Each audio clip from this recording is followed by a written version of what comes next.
Everyone, welcome back to my YouTube channel GS by Priyanka. और आज के इस वीडियो में हम करेंगे 17 जुलाई के शिफ्ट 2 के जीके पीवाईक्यू का सल्यूशन, जो कि सीजीएल 2023 टियर 1 में पूछे गए थे। प्रीवियस ईयर क्वेश्चन को सॉल्व करना बहुत अच्छा माध्यम होता है जिससे कि आप अपना स्कोर बढ़ा सकते हैं।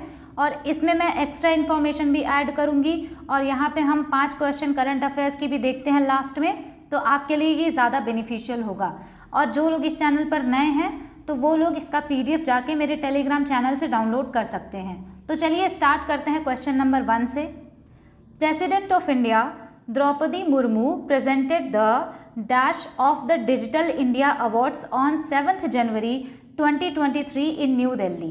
तो ये देखिए, ये करंट अफेयर्स का क्वेश्चन था और ये सीजीएल में भी पूछा जा सकता है क्योंकि 1 साल के करंट अफेयर्स तो पूछते ही, वो 1 साल से ज़्यादा का भी पूछते हैं। यहाँ पर क्वेश्चन ये कह रहा है कि राष्ट्रपति द्रौपदी मुर्मू ने किस नंबर का अवार्ड दिया था डिजिटल इंडिया अवार्ड जनवरी 2023 में, मतलब कौन सा एडिशन था। तो राइट आंसर यहाँ पे हो जाएगा ऑप्शन सी, 7th एडिशन का जो है इन्होंने अवार्ड दिया था। और यहाँ से आप ये भी याद रखेंगे ना कि कहाँ पर दिया था, तो न्यू दिल्ली में, क्योंकि ये भी पूछ सकता है। अगला क्वेश्चन है, इन 2023 who was named for the Rachel Heyhoe Flint Trophy for ICC Women's Cricketer of the Year। यानी ये रैचल्स ट्रॉफी जो है वो दिया जाता है ICC women's cricketer of the year को। तो वो पूछ रहा है कि 2023 में किसको मिला, तो राइट आंसर हो जाएगा यहाँ से ऑप्शन बी, नैट स्काइवर ब्रंट को। नेक्स्ट क्वेश्चन है, the chemical formula of propene is.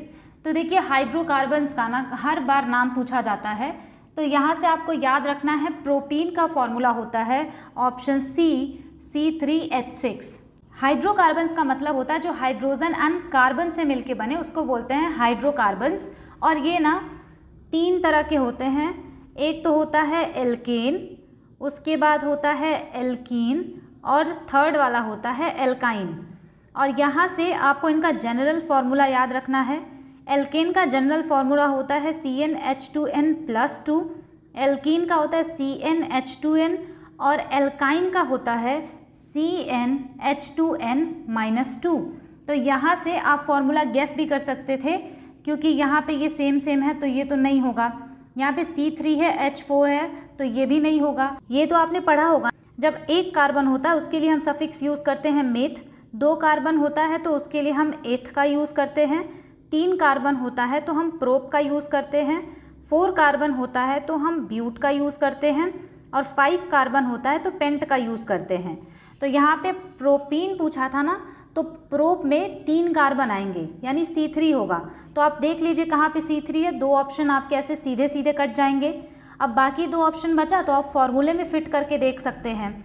वैसे ये काफ़ी बड़ा टॉपिक है अगर पढ़ाना हो तो, बट ये सिंपल लॉजिक है। अगर आपको ये जनरल फार्मूला याद है और आपको प्रीफिक्सेस याद हैं तो आप आराम से इसको आंसर मार्क कर पाएंगे। और इस तरह का क्वेश्चन हर शिफ्ट में लगभग पूछा जाता है। अगला क्वेश्चन है, which of the following is the closest wild relative of domestic cattle protected in some of the famous national parks in India like Nagarhole and Bandipur. यहाँ पे पूछा जा रहा है निम्नलिखित में से कौन सा नागरहोल और बांदीपुर जैसे भारत के कुछ प्रसिद्ध राष्ट्रीय उद्यानों में संरक्षित घरेलू मवेशियों का निकटतम जंगली प्रजाति है। तो यहाँ पे आपका राइट आंसर हो जाएगा ऑप्शन नंबर डी, गौर जो है इनको प्रोटेक्ट किया जाता है नागरहोल एंड बांदीपुर में। अब यहाँ पे देखिए, नेशनल पार्क्स आ ही गया तो इससे हम क्वेश्चन देखेंगे। जनरली नेशनल पार्क अगर न्यूज़ में रहता है ना तभी क्वेश्चन पूछे जाते हैं, अदरवाइज वो काफ़ी इजी हो जाता है। तो अब इस पर मैंने ज़्यादा क्वेश्चन रिसेंट में देखा नहीं है, लेकिन फिर भी हम यहाँ पे सारे जो इम्पॉर्टेंट नेशनल पार्क्स है उसको आप देख लीजिए एक बार। तो यहाँ से आपको याद रखना है, सैडल पीक नेशनल पार्क और कैंपबेल नेशनल पार्क पूछे तो वो अंडमान एंड निकोबार आइलैंड पे है। पापीकोंडा नेशनल पार्क आंध्र प्रदेश का है। नेक्स्ट है यहाँ पे Namdapha and Mouling national park, ये अरुणाचल प्रदेश में है। और यहाँ पे असम का आपको ज़रूर याद रखना है, Kaziranga National Park, Nameri National Park, Manas National Park, Dibru Saikhowa National park and Orang National park. ये सारे असम के नेशनल पार्क्स हैं और इसको आपको अच्छी तरीके से याद रखना है। अगला है गिर नेशनल पार्क और ब्लैकबक नेशनल पार्क। अगर ये पूछे तो ये गुजरात में हो जाएगा। और हरियाणा का 2 ही है, इम्पॉर्टेंट है, Sultanpur national park and Kaleshwar national park. अगला है हिमाचल प्रदेश। हिमाचल प्रदेश से पूछा जाता है pin valley national park, Indrakila national park, Kheerganga national park and great Himalayan national park. तो ये सारे जो हैं हिमाचल प्रदेश के नेशनल पार्क्स हैं। उसके बाद आता है हमारा जम्मू एंड कश्मीर। यहाँ पे है Dachigam national park, Hemis national park, Kishtwar national park, Salim Ali national park. तो यहाँ से आप ये भी याद रख सकते हैं ना कि सलीम अली को बर्ड मैन ऑफ इंडिया कहा जाता है। अगला यहाँ पे Kudremukh national park and Nagarhole national park, ये है कर्नाटका में। उसके बाद आता है केरला। केरला में है Periyar national park, Eravikulam national park and silent valley national park. यहाँ पे मैंने जो जो भी नेशनल पार्क्स लिखे हैं ना वो CGL CHSL के किसी न किसी ईयर में पूछे गए हैं, तो मैंने सिर्फ इम्पॉर्टेंट डाटा ही यहाँ पे लिखा है। नेक्स्ट है यहाँ पे Pench national park, Panna national park, Sanjay national park and Bandhavgarh national park. तो ये बहुत ज़्यादा इंपॉर्टेंट है और ये मध्य प्रदेश का नेशनल पार्क है। संजय गांधी नेशनल पार्क अगर पूछे तो महाराष्ट्र में। और मणिपुर का आपको याद रखना है केबुल लामचोवा नेशनल पार्क, मणिपुर, और यही है फ्लोटिंग नेशनल पार्क बोला जाता है इसको। अगला है Similipal national park and Bhitarkanika national park, ये ओडिशा में है। नेक्स्ट यहाँ पे आ जाएगा Sariska national park, Mukundra hills national park, Keoladeo national park, Ranthambore national park, ये हो जाएगा गुजरात का। और ये दुधवा जो है तो यूपी में है, ये इस वजह से ये न्यूज़ में रहा था। अगला आता है Jim Corbett national park Uttarakhand में, Jaldapara national park, Neora national park, Buxa tiger reserve, ये सब जो है वेस्ट बंगाल में है। अगला है यहाँ पर मुदुमलाई नेशनल पार्क या फिर गुइंदी नेशनल पार्क अगर आपसे पूछे तो वो तमिलनाडु में है। अगला क्वेश्चन यहाँ पे आता है an annual statement of the estimates, receipts and expenditure of the government over the physical year is known as. यहाँ पे आपसे क्वेश्चन पूछा है कि वित्तीय वर्ष में सरकार की अनुमानित प्राप्तियों और व्यय का वार्षिक विवरण डैश के रूप में जाना जाता है। यहाँ पे आपका राइट आंसर हो जाएगा option number D, budget. Receipts का मतलब होता है गवर्नमेंट की कमाई और एक्सपेंडिचर का मतलब गवर्नमेंट जो पैसा खर्च करती है। तो इन सब का जो भी वो बनाते हैं तो ये तो बजट होता है ना, वही पूछ रहा है। अब यहाँ से आपको एक चीज़ याद रखना है ना, डेफिसिट। डेफिसिट का मतलब होता है घाटा, क्योंकि अगर बजट बनाएंगे तो जाहिर सी बात है घाटा होगा ही। जैसे हमारे घरों में क्या होता है, जितना भी पैसा मंथ में कमाया जाता है तो कभी कभी उधार वगैरह लेना पड़ जाता है, क्योंकि हमारी इनकम कम होती है और एक्सपेंडिचर ज़्यादा, यानी कमाई कम है और खर्चा ज़्यादा, तो आपको सहना पड़ेगा डेफिसिट। तो गवर्नमेंट को भी ऐसे घाटा होता रहता है। तो 3 तरह के घाटे होते हैं गवर्नमेंट के। एक तो होता है फिजिकल डेफिसिट, एक होता है रेवेन्यू डेफिसिट और एक होता है प्राइमरी डेफिसिट। तो इन तीनों का फॉर्मूला आपको याद रखना है। फॉर्मूला डायरेक्ट पूछा हुआ है और अगर आगे क्वेश्चन आता है revenue receipt and capital receipt पे तो उसको मैं आपको बहुत अच्छे से समझाऊंगी। CHSL में ये क्वेश्चन ना हर शिफ्ट में पूछा गया था कि रेवेन्यू रिसीट का एग्जाम्पल कौन सा है, या जो सैलरी देती है गवर्नमेंट वो किस में आएगा, रेवेन्यू रिसीट में आएगा या फिर कैपिटल रिसीट में आएगा। तो ये सब बहुत बार पूछा हुआ क्वेश्चन है, तो वो मैं आपको अलग से एक्सप्लेन करूँगी बाद में। फिजिकल डेफिसिट का फॉर्मूला होता है total expenditure minus total receipts excluding borrowings. Government का टोटल एक्सपेंडिचर, उसमें से अगर आप माइनस कर देंगे टोटल रिसीट यानी टोटल कमाई उधार को छोड़कर, तो हो जाएगा फिजिकल डेफिसिट। रेवेन्यू डेफिसिट में आता है कि सरकार ने जितना पैसा खर्च किया है और जितना उनकी कमाई थी। तो ये सिंपल है, टोटल रेवेन्यू एक्सपेंडिचर में से टोटल रेवेन्यू रिसीट घटा दीजिए तो आपको मिल जाएगा रेवेन्यू डेफिसिट। प्राइमरी डेफिसिट होता है ना, फिजिकल डेफिसिट को आप घटा दीजिए इंटरेस्ट पेमेंट तो आ जाता है आपका प्राइमरी डेफिसिट, और ये सबसे ज़्यादा इम्पॉर्टेंट है। अगला क्वेश्चन है what is the name of the scheme launched to fund infrastructure and social development projects in the north east for a period of 4 years from 2022-23 to 2025-26। यहाँ पे क्वेश्चन पूछा जा रहा है कि 2022-23 से 2025-26 तक 4 साल की अवधि के लिए पूर्वोत्तर के बुनियादी ढांचे और सामाजिक विकास परियोजनाओं को वित्त पोषित करने के लिए शुरू की गई योजना का नाम क्या है। यहाँ पे ये पूछा जा रहा है ना कि नॉर्थ ईस्ट में इंफ्रास्ट्रक्चर डेवलप करने के लिए एक स्कीम आई थी जो कि 2022-23 से 2025-26 तक रहेगी। तो वो क्या नाम है उसका? राइट आंसर हो जाएगा PM डिवाइन। और ये जो है ना, आप इसको याद रख सकते हैं, फुल फॉर्म है इसका PM's development initiative for north east region. PM's development initiative for north east region. ये वाला क्वेश्चन भी करंट अफेयर से था, लेकिन मैंने इसको रिप्लेस इसलिए नहीं किया क्योंकि ये योजना अभी 4 साल रहेगी ना, 2025-26 तक, तो ये क्वेश्चन जो है पूछा जा सकता है। अगला क्वेश्चन है, who was held as a resident dancer of Tirumala Tirupati Devasthanam for her unique contribution to the promotion of classical dance forms. यहाँ पे आपसे पूछा जा रहा है कि शास्त्रीय नृत्य रूपों को बढ़ावा देने में उनके अद्वितीय योगदान के लिए तिरुमाला तिरुपति देवस्थानम के निवासी नर्तक के रूप में किसे जाना जाता है? राइट आंसर हो जाएगा यहाँ पे आपका option number C, Yamini Krishnamurthy को बोला जाता है रेजिडेंट डांसर। तो ये कीवर्ड आप याद रखेंगे क्योंकि ना कई बार ये क्वेश्चन पूछा गया है, इसको स्टार मार्क कर लीजिएगा। जो भी भरतनाट्यम के एक्सपोनेंट है या फिर इंपॉर्टेंट डांसेस के एक्सपोनेंट है ना, वो मैंने पहले शिफ्टों के सोल्यूशन में करा दिया है 1-2 बार, तो आप जो है पहले से देखिएगा, तभी आपको चीज़ें समझ में आएंगी। क्योंकि अगर वही सेम चीज़ें हम बार बार करेंगे ना, तो वीडियो 1-2 घंटे की हो जाएगी और उससे टाइम का जो है थोड़ा लॉस होगा, तो इसलिए आप पहले से ही देखिएगा।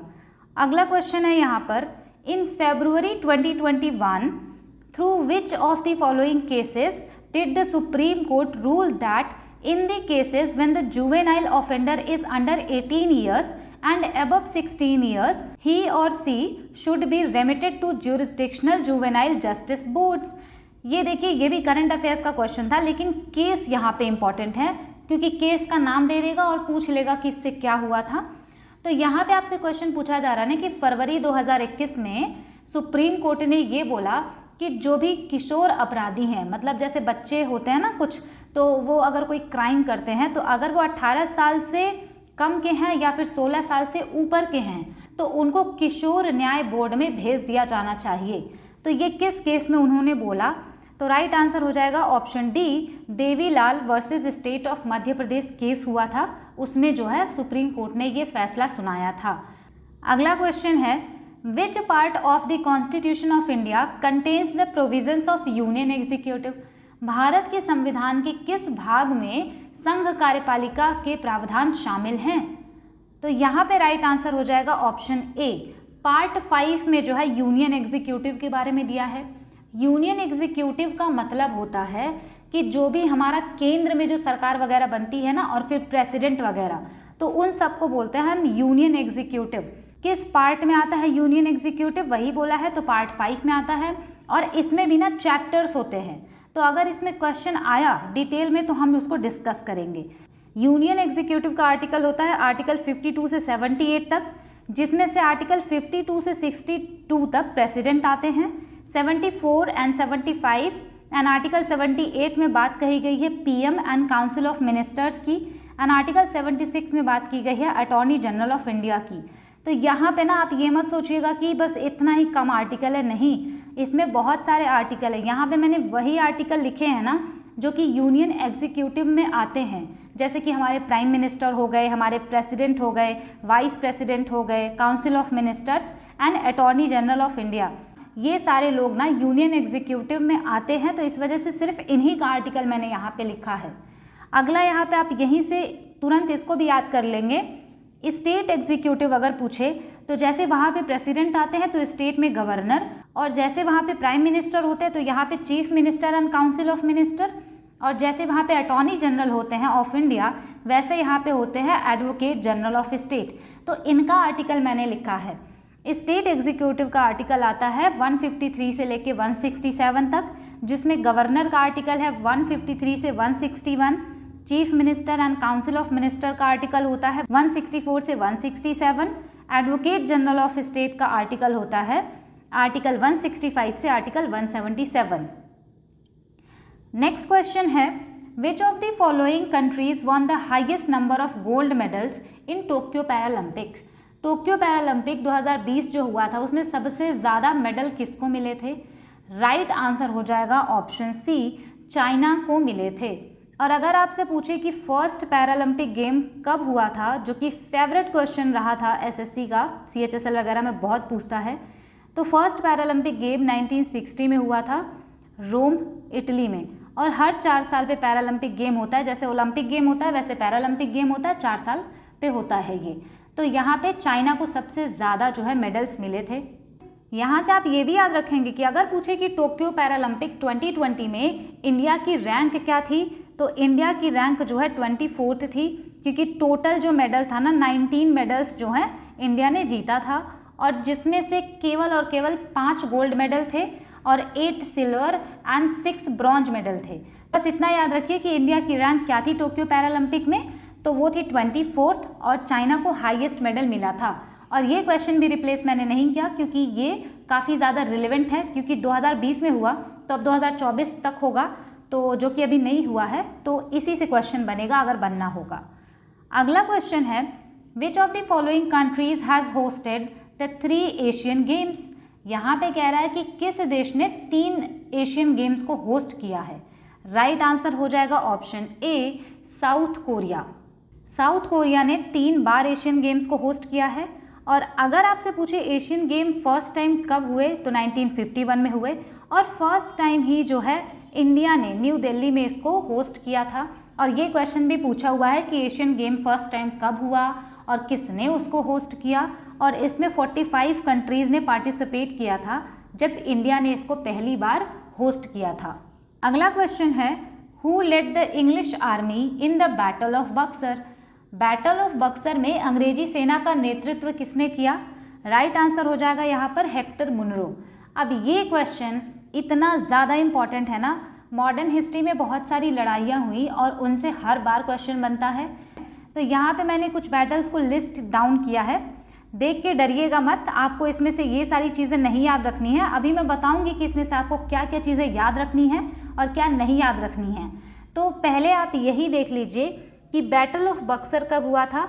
1764 में हुआ था, बिहार में हुआ था, एक जगह है वहाँ पर। तो देखिए पहला आपको याद रखना है ना, बैटल ऑफ 10 किंग्स, 10 राजाओं की लड़ाई, जिसको 10 राजन वॉर बोलते हैं। ये एक बार पूछा गया है क्वेश्चन कि किस रिवर के साइड में हुआ था, तो रावी रिवर के किनारे ये हुआ था। और रावी रिवर का एंशिएंट नेम पुरुषनी है, और ये क्वेश्चन भी मैंने आपको ना बताया था। 7th मंडल ऑफ ऋग्वेद में इस वॉर का जो है मेंशन किया गया है। तो ये आपको यहाँ से याद रखना है कि 10 किंग्स का बैटल रावी रिवर के किनारे हुआ था, और ये 7th मंडल ऑफ ऋग्वेद में मेंशन है। अगला and very very important question, battle of Hydaspes, यानी ये झेलम का युद्ध था, और इसको ग्रीक लोग झेलम रिवर को हेडेस्पिस बोलते थे। अलेक्जेंडर था और पोरस, इनके बीच हुआ था, ये भी पूछा हुआ क्वेश्चन है, और झेलम रिवर के पास हुआ था। आपको यहाँ से सिर्फ इतना याद रखना है, बैटल ऑफ हेडेस्पिस झेलम रिवर के किनारे अलेक्जेंडर एंड पोरस के बीच में हुआ था। ईयर वगैरह याद रखने की जरूरत नहीं है। अगला question, Kalinga war, most famous war Kalinga war है। इसका डायरेक्ट ईयर पूछा हुआ है, और किसके साथ हुआ ये नहीं पूछा जाता, बस अशोका ने जो है इसको लड़ा था। और उड़ीसा जो है ना प्रेजेंट डे का, और आंध्र प्रदेश का कुछ एरिया, वहाँ पे ये कलिंग आता था। इसका ईयर आप डायरेक्ट याद रखेंगे, 261 BC में यह हुआ था, और 4-5 बार ये क्वेश्चन पूछा जा चुका है। आपको ये नहीं याद रखना, ये भी नहीं याद रखना, ये भी इम्पोर्टेंट नहीं है। उसके बाद आपको याद रखना है ये battle of Peshawar. Battle of Peshawar पूछा हुआ क्वेश्चन है। ये महमूद गजनी और हिंदू किंग थे एक जयपाल, उनके बीच में हुआ था। बाकी ये नहीं याद रखना।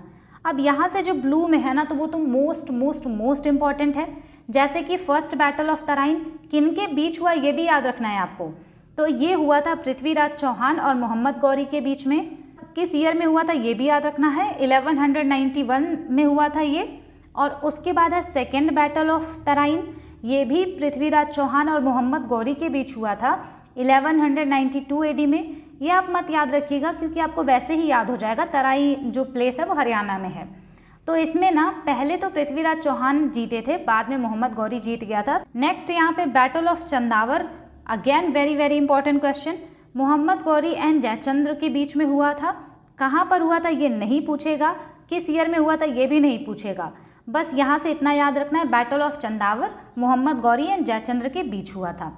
अगला यहाँ पर फर्स्ट बैटल ऑफ पानीपत, जिससे कि मुगल रूल इस्टेब्लिश हुआ इंडिया में। तो बाबर एंड इब्राहिम लोदी के बीच, ये तो पूरा आपको याद रखना है। पानीपत हरियाणा में हुआ 1526 CE में हुआ। यहाँ पे आपको डेट नहीं याद रखना है। नेक्स्ट है यहाँ पे battle of Khanwa. Battle of Khanwa Babur and Rana Sanga के बीच हुआ था और इसमें भी बाबर जीत गया था। तो ईयर आपको याद रखना है ना।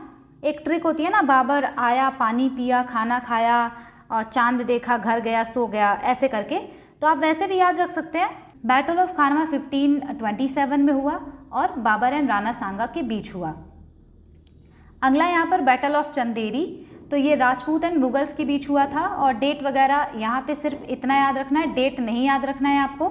नेक्स्ट है यहाँ पे बैटल ऑफ घाघरा, तो यहाँ पे आपको ये सब याद नहीं रखना, सिर्फ इतना याद रखिएगा आप 1529, क्योंकि क्या पता अगर अरेंज करने के लिए दे दे ईयर वाइज तो आपको ईयर का आइडिया होना चाहिए। बैटल ऑफ चौसा, ये जो है शेर शाह और हुमायूं के बीच हुआ था और इसका ईयर भी आपको याद रखना है 1539 और यहाँ पे शेर शाह की विक्ट्री हुई थी। उसके बाद आपको याद रखना है बैटल ऑफ कन्नौज, तो यहाँ पे शेर शाह, सूरी एंड हुमायूं के बीच ये भी हुआ और ये हुआ था 1540 में। ईयर आपसे डायरेक्ट पूछा जा सकता है, इसलिए आप याद रखिएगा आप। बैटल ऑफ सरहिंद, हुमायूं और सिकंदर सूरी के बीच हुआ था, तो ये इतना इम्पॉर्टेंट नहीं है। नेक्स्ट है यहाँ पे second battle of Panipat, again ये इम्पॉर्टेंट है। Second battle of Panipat Akbar and Hemu के बीच हुआ था और ये हुआ था 1556 में, तो ये आपको याद रखना है और ये। फिर उसके बाद आता है बैटल ऑफ तालीकोटा। जब मैंने आपको विजयनगर एम्पायर डिटेल में पढ़ाया था तो मैंने आपको बताया था कि बैटल ऑफ तालीकोटा के बाद विजयनगर एम्पायर का एंड हो गया था, तो इसलिए ये इम्पॉर्टेंट है। 1565 में हुआ बैटल ऑफ तालीकोटा। नेक्स्ट यहाँ पे बैटल ऑफ हल्दी घाटी, तो ये तो फेमस है ना, महाराणा प्रताप और अकबर के बीच हुआ था, लेकिन अकबर की फोर्सेस को लीड किया था मानसिंह फर्स्ट ने, तो ये हुआ था 1576। वैसे ये अभी ईयर तो नहीं उतना इम्पॉर्टेंट है, पर हुआ किसके किसके बीच था ये इम्पॉर्टेंट है। ये इम्पॉर्टेंट नहीं है उतना, इसको आप छोड़ दीजिए। नेक्स्ट यहाँ पे ट्रीटी ऑफ पुरंदर 1665 में हुई थी, ये इम्पॉर्टेंट है, डायरेक्ट ईयर पूछा हुआ है। बैटल ऑफ करनाल याद रखना है आपको, 1739 में हुआ था ये। नादिर शाह जो कि पर्शिया से आया था और मुहम्मद शाह जो मुगल रूलर था उसके बीच हुआ था और कोहिनूर डायमंड जो है नादिर शाह लूट के लेके चला गया था और पीकॉक थ्रोन भी ले गया था ये। यहाँ से आप ये ईयर थोड़ा थोड़ा देख लीजिएगा क्योंकि कभी कभी ना अरेंज करने के लिए आ जाता है। ये आपको तो बिल्कुल याद रखना है। थर्ड कार्नाटिक वॉर और the battle of Wandiwash, very very important, क्योंकि ये ना पूछा हुआ क्वेश्चन है डायरेक्ट। तो 1758 से 63 तक हुआ था और एंड हुआ था ट्रीटी ऑफ पेरिस के साथ। अगला है बैटल ऑफ प्लासी। अभी आपको बैकग्राउंड में थोड़ी सी नॉइज़ आएगी तो आई एम सॉरी, क्योंकि वो मेरे घर पे नहीं हो रहा, वो पड़ोसी के घर में हो रहा है, तो मैं उसको रोक तो नहीं सकती ना। तो यहाँ पे देखिए बैटल ऑफ प्लासी 1757 में हुआ। किसके किसके बीच हुआ तो ये भी याद रखना है। ईस्ट इंडिया कंपनी और जो कि हेड कर रहा था रॉबर्ट क्लाइव और नवाब ऑफ बंगाल सिराजुद्दौला, तो ये आपको याद रखना है। अगला यहाँ पे थर्ड बैटल ऑफ पानीपत और ये 1761 में हुआ। किसके बीच हुआ ये भी पूछा है, मराठा वर्सेस अहमद शाह अब्दाली। नेक्स्ट यहाँ पे बैटल ऑफ बक्सर जो कि क्वेश्चन पूछा ही गया था, तो ये तो हमने देख लिया 1764 में हुआ।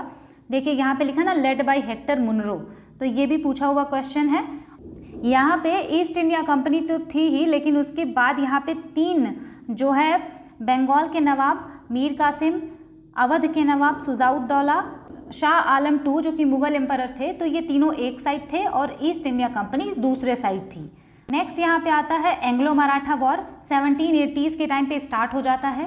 तो इसका ईयर आपको प्रिसाइज याद नहीं रखना, लेकिन आपको ट्रीटी याद रखनी है कि ट्रीटी ऑफ सालबाई, ऐसे सीधा पूछा हुआ क्वेश्चन है कि ट्रीटी ऑफ सालबाई कब हुआ, 1782 में। और अगर पूछे किस वॉर के बाद हुआ तो फर्स्ट एंग्लो मराठा वॉर के बाद। उसके बाद आता है सेकेंड एंग्लो मराठा वॉर, तो उसके बाद हुआ था ट्रीटी ऑफ राजघाट और थर्ड एंग्लो मराठा वॉर के बाद हुआ था treaty of Mandeshwar. Next question है यहाँ पे, which of the following amendments to the Indian constitution made the right to property a legal right in place of a fundamental right. यहाँ पे आपसे पूछ रहा है कि किस संविधान संशोधन के द्वारा जो संपत्ति का अधिकार है उसको फंडामेंटल राइट से हटा करके एक विधिक अधिकार बना दिया गया। राइट आंसर हो जाएगा option C, 44th constitutional amendment act. अगर आपसे पूछा जाए कि कब ये हुआ तो हुआ 1978 में।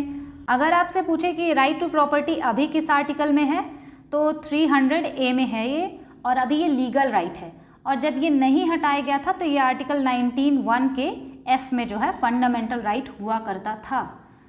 अगला क्वेश्चन है, Changai dance is associated with which Indian state. Changai dance पूछ रहा है कि किस इंडियन स्टेट से रिलेटेड है।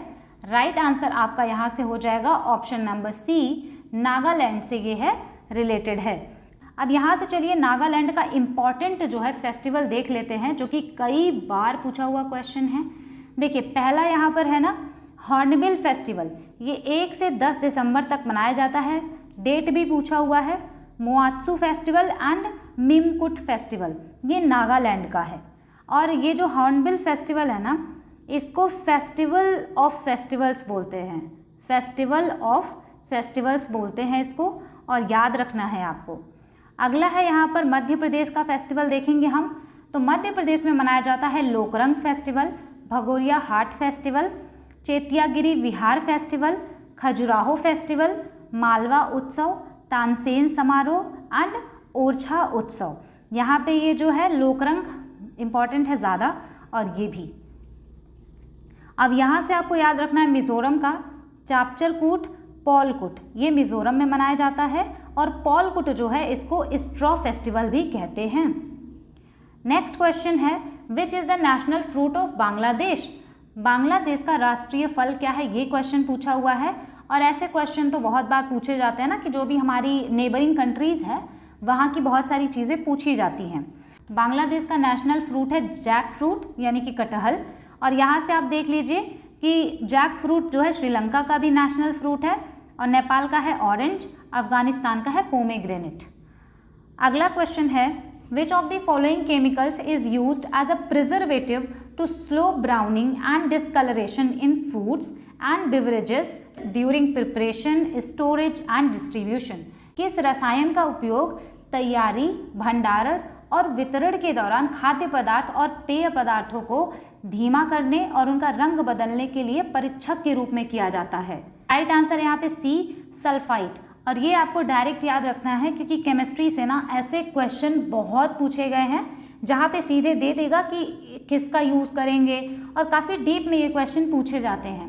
तो अगर आप प्रीवियस ईयर क्वेश्चन कर रहे हैं तभी आप ऐसे क्वेश्चंस को डील कर पाएंगे। अगला क्वेश्चन है, which of the following reforming societies believed Vedas to be the fountain of all knowledge. यहाँ पे कह रहा है कौन सा सुधारवादी समाज वेदों को सभी ज्ञान का स्रोत मानता था। तो ये मैंने आपको जब पिछला शिफ्ट में करा रही थी तो डिटेल में सारे जो सभा वगैरह बने थे, सोसाइटी वगैरह, वो सब मैंने आपको डिटेल में कराया है। और मैंने ये बोला था ना कि आपसे ये स्टेटमेंट देके पूछ लेता है कि किस से रिलेटेड है ये। राइट आंसर हो जाएगा आर्य समाज। रिकॉल करिए कब बना, 1875 में। और कमेंट करके आप मुझे बताइएगा कि ब्रह्मो समाज कब बना, किसने बनाया, और आर्य समाज के फाउंडर कौन थे, ये भी। अगला क्वेश्चन है, which of the following pairs is musician and their instruments is correct. ये क्वेश्चन भी हमने डिटेल में कर लिया है इंस्ट्रूमेंट से रिलेटेड। यहाँ पे कह रहा है कि कौन सा जो है इंस्ट्रूमेंट और म्यूजिशियन का मैच गलत है, तो ये इनकरेक्ट वाला पूछा है। यहाँ पे भी ध्यान देना होता है क्योंकि एग्जाम में ना हमें ये दिखता नहीं है। तो यहाँ पे देखिए बिस्मिल्लाह खान, मैंने बताया था कि हाँ ये शहनाई से रिलेटेड हैं, एंड इनको 2001 में मिला था भारत रत्न। और जब हमारा इंडिया आज़ाद हुआ था तो इन्होंने रेड फोर्ट पे शहनाई बजाई थी, जो कि क्वेश्चन पूछा हुआ है। एन राजम वायलिन से रिलेटेड हैं और ये तमिलनाडु से रिलेटेड हैं। पंडित रविशंकर की बात करें, सितार प्लेयर है ये, और इनको भी मैंने बताया था ना कि 1999 में भारत रत्न मिला था, और ये क्वेश्चन भी कई बार पूछा गया है। अब देखिए यहाँ से पंडित राम नारायण जो है ना, ये मैंने आपको बताया था कि पंडित राम नारायण सारंगी से रिलेटेड हैं, तो सरोद जो है गलत हो जाएगा। सरोद से आप नाम याद रखिएगा अगर आपसे पूछा जाए, अमजद अली खान, क्योंकि सरोद से इनका जो है नाम बहुत ज़्यादा पूछा जाता है, तो आप इसको याद रखेंगे। अगला क्वेश्चन है, the second 5-year plan 1956 to 61 had a major goal of achieving which of the following targets. यहाँ पे कह रहा है कि सेकेंड 5-year प्लान का गोल क्या था। 17 जुलाई के शिफ्ट 1 के पहले क्वेश्चन में ही 5 ईयर से रिलेटेड क्वेश्चन पूछा गया था, और मैंने सारा 5-year प्लान आपको डिटेल में कराया है। सेकेंड 5 ईयर प्लान का गोल था rapid industrialisation with focus on heavy industries. और अगर आपसे पूछे सेकेंड 5 ईयर प्लान बेस्ड किस पे था, तो पीसी महलनोबिस मॉडल पर बेस्ड था।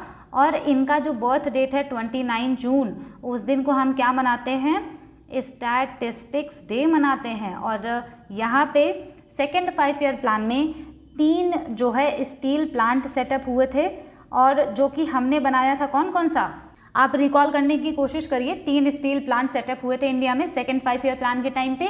पहला वाला भिलाई स्टील प्लांट जो कि छत्तीसगढ़ में सेटअप हुआ था, और ये सेटअप हुआ था यूएसएसआर की हेल्प से। और दूसरा वाला स्टील प्लांट जो सेटअप हुआ था वो हुआ था राउरकेला, जो कि ओडिशा में हुआ था जर्मनी की हेल्प से। थर्ड वाला स्टील प्लांट था दुर्गापुर, जो कि वेस्ट बंगाल में सेटअप हुआ था, और वो यूके की हेल्प से हुआ था। अगला है seismograph is used to measure. यहाँ पे कह रहा है कि सिस्मोग्राफ को हम क्या नापने के लिए यूज़ करते हैं। राइट आंसर हो जाएगा ऑप्शन सी, अर्थक्वेक, भूकंप को नापने के लिए हम सिस्मोग्राफ का यूज़ करते हैं। अगला क्वेश्चन है this event is celebrated to mark the resurrection of Jesus Christ, identify the event. Resurrection का मतलब होता है पुनरुत्थान, तो उस पर कौन सा जो है इवेंट सेलिब्रेट किया जाता है, तो ईस्टर मनाते हैं ये लोग। नेक्स्ट क्वेश्चन है यहाँ पर, which of the following is another name for starch found mainly in the pulp of seeds, fruits, tubers, roots and stems of the plant, specially in corn, potatoes, wheat and rice. यहाँ पे आपसे कह रहा है कि starch का दूसरा नाम बताइए, और स्टार्च पाया कहाँ जाता है, फ्रूट्स में, सीड्स में, रूट्स में, स्टेम्स में, corn, potato, wheat and rice. तो स्टार्च का दूसरा नाम है एमाइलम, और ये लैटिन वर्ड है, तो याद रखेंगे आप, पूछा जा सकता है क्वेश्चन, अच्छा क्वेश्चन है ये। और इस वाले शिफ्ट में मैंने देखा ना कि सारे क्वेश्चन जो है, अगर आप 5 शिफ्ट का पहले देखे होते तो लगभग कुछ क्वेश्चन है ना सीधे रिपीट हुए हैं। अगला है यहाँ पर, which of the following systems of the Delhi Sultanate influenced the Bahmani and Vijayanagara kingdom. यहाँ पे कह रहा है कि कौन सा सिस्टम था दिल्ली सल्तनत का जिसने कि इन्फ्लुएंस किया बहमनी और विजयनगर किंगडम को। तो राइट आंसर यहाँ पे हो जाएगा आपका ऑप्शन नंबर डी, इक्तादारी सिस्टम। इक्तादारी सिस्टम में क्या होता था कि बहुत सारे इक्ताओं को ना ऐसे डिवाइड कर दिया जाता था, और वो एक एक इक्ता के एक एक हेड होते थे जिनको इक्तादार बोला जाता था, और वो लोग वहाँ पे टैक्स वगैरह कलेक्ट करते थे।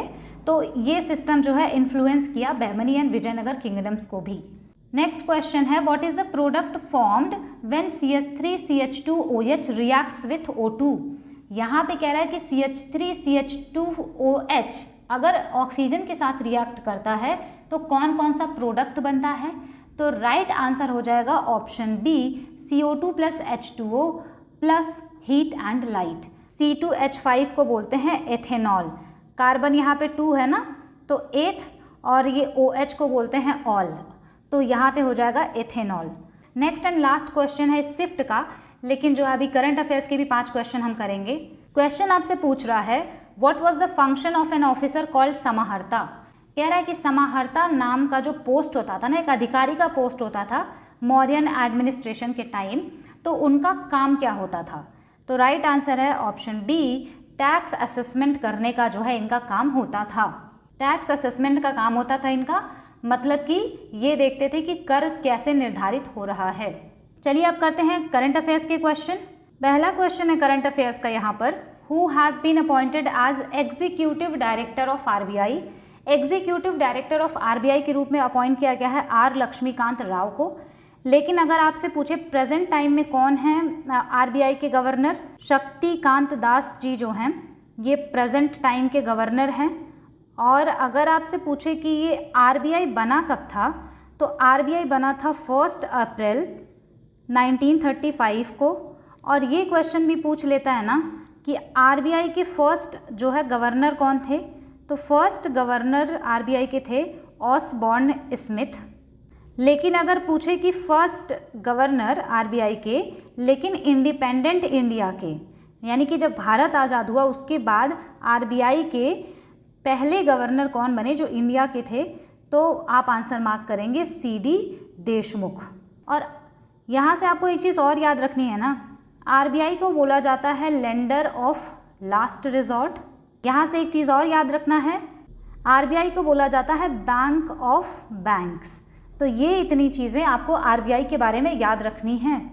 अगला क्वेश्चन है, पेरोल लाओ पैसे पाओ campaign is related to which state. Payroll जो होता है ना, वो पाइन ट्री का जो लीव्स होते हैं, पत्ते, उनको बोलते हैं। तो पेरोल लाओ पैसे पाओ कैंपेन किस स्टेट ने स्टार्ट किया है? तो उत्तराखंड ने इसको शुरू किया है। अगला क्वेश्चन है, West Nile fever was first detected in which country.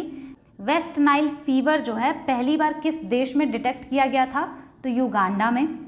अगला क्वेश्चन है, which state launched school on wheels initiative for student in relief camps. जो स्टूडेंट रिलीफ कैंप्स में रहते हैं उनके लिए स्कूल ऑन व्हील का जो है कौन लेके आया है इनिशिएटिव?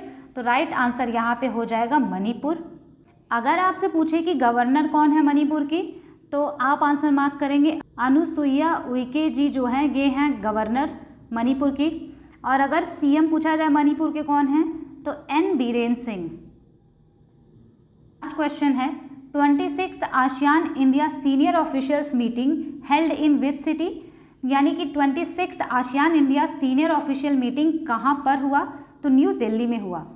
तो ये सारा था क्वेश्चन 5 हमारा करंट अफेयर्स का, और 25 क्वेश्चन तो हमने किए ही। तो ये क्वेश्चन आपको काफ़ी हेल्प करेंगे आपके एग्जाम्स में। तो आप इस वीडियो को पूरा देखिएगा और कमेंट में ज़रूर बताइएगा कि आपको ये वीडियोस हेल्पफुल हैं या नहीं। Thanks for watching, stay tuned, keep learning.